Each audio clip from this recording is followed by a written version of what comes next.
En tant que garant des institutions, le chef de l'État a procédé à de nouvelles nominations dans des entreprises publiques et au sein aussi de services de sécurité.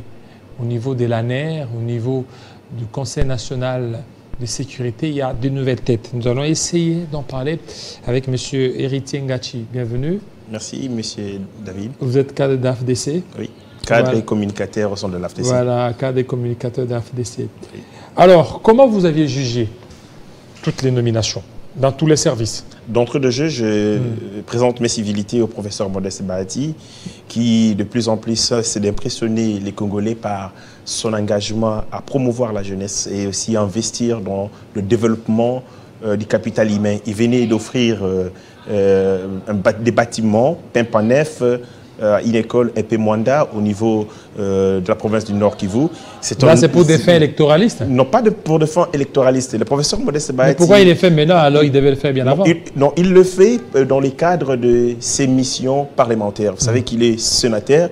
Lorsqu'il est allé dans sa base pour des raisons, des vacances parlementaires, il a saisi l'occasion, bien entendu, pour taper une pierre des coups. Une fois, il s'est fait enrôler en tant que candidat député national et de l'autre côté, il s'est servi de cette occasion pour entretenir ses cordons entre lui et sa base. Et à l'occasion, il a fait beaucoup d'œuvres à caractère social et humanitaire juste pour le bonheur et le bien-être de cette population. J'ai comme l'impression que les dios indissociable, indéfectible entre le professeur Modeste Bahati et le président de la République est en train d'abattre un travail de titan pour le bien-être de notre peuple. Je rentre sur les nominations qu'il y a eu dans les entreprises publiques, notamment dans l'appareil sécuritaire. Je vais plus rester sur l'appareil sécuritaire. Déjà, nous saluons ces nominations qui viennent dans le cadre de redynamiser l'outil de l'État parce que les enjeux sont tels que nous devons nous mettre au travail. Et pour ça, le président de la République a jugé bon de redynamiser l'appareil de l'État. Sur le plan sécuritaire, les gens dits ont tenté de faire une connexité malicieuse, sinon qui ne tient pas la route, entre les événements qui se déroulent dans le Sahel, notamment les coups d'État au Niger, Burkina Faso, ainsi de suite. On estime que le président de la République, ayant écho ou ayant vent de ce qui se passe, ce qui se trame dans cette partie de l'Afrique, il a réajusté son appareil sécuritaire. Moi, je pense que ce n'est pas le cas parce que la sécurité est une question permanente. La sécurité, il faut se mettre d'accord, c'est une mission permanente qui n'est pas liée aux situations ou aux faits. Elle est dévolue à un État et l'État assure la sécurité de manière pérenne.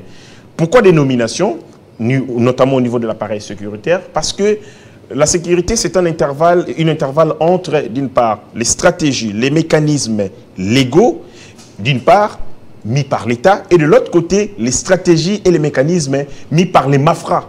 C'est dans cet intervalle que se situe la sécurité.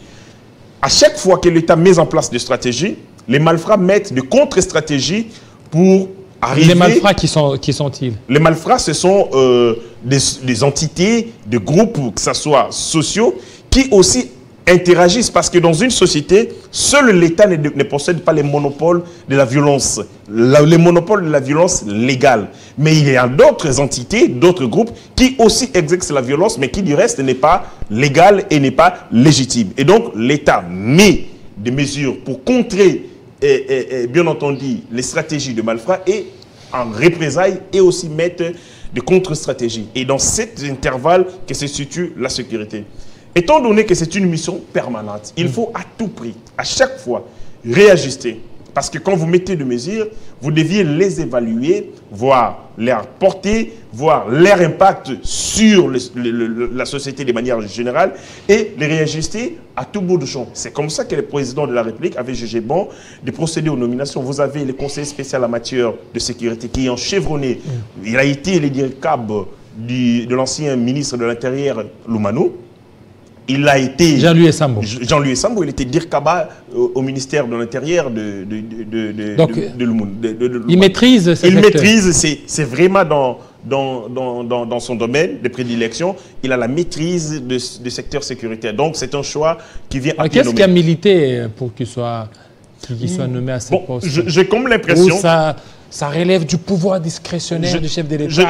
J'ai comme l'impression que le président de la République avait besoin de redynamiser son outil sécuritaire pour plus d'efficacité, surtout en rapport avec les enjeux de l'ère. Je vais vous donner un exemple, c'est un cas précis.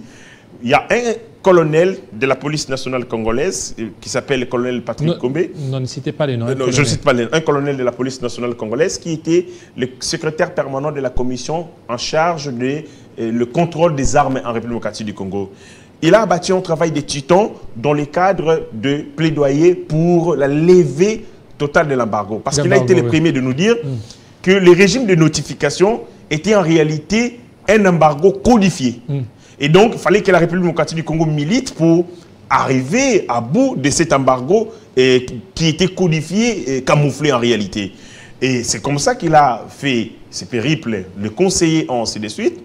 Un jour, il y a une délégation d'un homme qui survient dans son bureau avec le permis de port des Indiens, avec la nationalité congolaise. Quand il regarde ce permis de port, il dit comment les Indiens peuvent-ils avoir un permis de port avec la nationalité congolaise. C'est comme ça qu'il réservera une fin de non-recevoir à cette requête. Mais il y a déjà un réseau mafieux qui s'est tramé dans les services, qui ont décidé d'avoir raison sur cet officier supérieur de la PNC. Et après, il a aussi abattu un travail des titans dans la répression des réseaux mafieux dans le vente d'armes. J'ai participé à une mission au niveau de Kalemi, au 22e groupement force navale. En tant que qui vous avez été... J'étais son conseiller, j'ai assisté comme conseiller en communication. Et dans cette mission, bien entendu, il était question d'appréhender un admiral qui avait vendu des armes au Bakatakataga.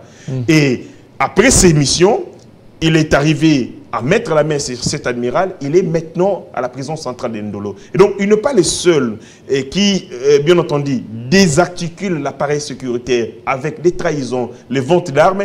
Et le colonel est arrivé à bout à ces raisons. Et ces gens, pour avoir raison sur lui, ont décidé d'utiliser les noms, bien entendu, du conseiller spécial, l'ancien conseiller spécial, M. Boukassa. Peut-être qu'il n'était pas concerné, mais à cause de son laxisme, à cause, bien entendu, du manque de rigueur, des mafieux ont utilisé son nom pour désorienter, désarticuler l'appareil de l'État. Il y a beaucoup de cas dans ce sens-là. Je pense que le président de la République, qui est suffisamment informé, a eu écho de ce qui s'est tramé et ce qui s'est passé dans l'appareil sécuritaire. Ainsi, il a décidé de réagir et les tirs pour plus d'efficacité de l'appareil sécuritaire. Au niveau de la NER aussi, le nouveau venu, alors que lui aussi c'est un chevronné, un ancien... Absolument. Un ancien mouvancier. Un ancien mouvancier, c'est parmi le militaire ex-phase qui, à l'époque, on fait, je crois, défection.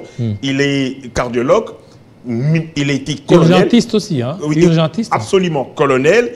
Il a fait l'académie militaire belge. On nous apprend que c'est un homme effacé. Vous savez, les services d'intelligence, ce sont des services qui militent beaucoup plus dans la prévention. Parce que la sécurité a des phases. Il y a une phase préventive, il y a une phase répressive qu'on appelle dissuasive. Et donc, les services d'intelligence agissent en amont pour anticiper et pour, bien entendu, arriver à bout à toute stratégie maléfique qui puisse amener,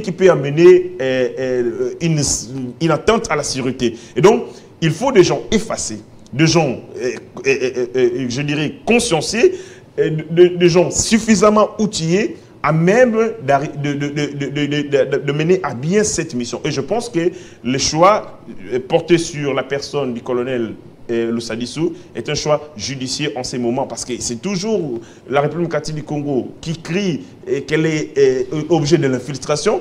Mais si on nous infiltre, nous aussi nous pouvons avoir la possibilité... Donc Lussadissou, c'est un homme qu'il faut à la place qu'il faut. Absolument, absolument. Parce que, vous savez, en matière de sécurité, les agents secrets sont les oreilles et la bouche de l'armée. Si vous ne disposez pas des agents secrets, et donc vous avez une armée qui n'a pas des yeux, qui n'a pas d'oreilles. Mais malheureusement, on a tenté par plusieurs fois d'attaquer la République démocratique du Congo par des complots, notamment par l'infiltration. Nous n'avons pas fait pareil pour des États qui nous déstabilisent. Il le faut des gens chevronnés à la taille de M. Lussadissou pour relever les défis de sécurité. Oui, est-ce qu'avec toutes ces nominations, on pourra déshumaniser ou humaniser le service de sécurité? Parce qu'on a senti un certain temps, le chef de l'État voulait à tout prix que le service de renseignement soit humanisé. En ce que je sache, toutes les interpellations qu'il y a eu dans le régime Félix-Antoine Tshisekedi, j'en ai pas eu écho d'une d'entre elles qui s'est faite dans la brutalité la plus inouïe.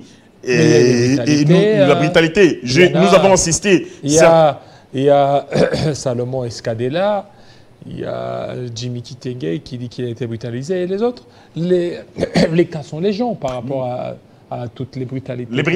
Les brutalités du service public font l'ordre des problèmes majeurs. Le premier, c'est la volonté de l'État à instaurer les chaos et la terreur. Si l'État voudrait instaurer les chaos, eh bien, il recourt à la brutalité. D'autre part, elle est liée, cette brutalité, au manque de professionnalisme des services. Tout ce que nous avons constaté dans ce pays, c'est comme les agents de sécurité sont envoyés avec une mission précise, celle de répondre à la violence. Or, ce n'est pas le cas. S'il y a violence dans ce sens-là, il faudrait que les services judiciaires arrivent à bout, parce que lorsque un agent de sécurité ou un agent secret est en train d'opérer, il doit le faire selon les règles de l'art, en respectant les droits fondamentaux de l'inculpé ou de la personne appréhendée, en se refusant de tomber dans les violations des droits de l'homme. Et je pense que nous sommes en train d'y travailler méthodiquement pour humaniser nos services de sécurité qui, par le passé, ont fait montre de beaucoup d'atrocités et beaucoup de crimes odieux. Voilà, merci beaucoup, Monsieur Héritier Ngouati, surtout de votre passage pour des très belles analyses. Merci à vous. Nous allons parler tout de suite autre chose.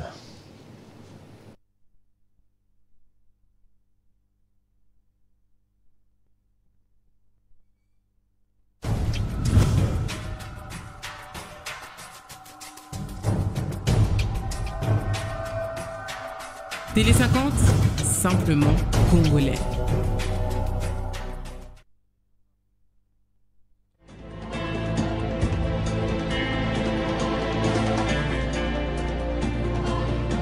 Télé 50, la seule chaîne qui incarne la République démocratique du Congo.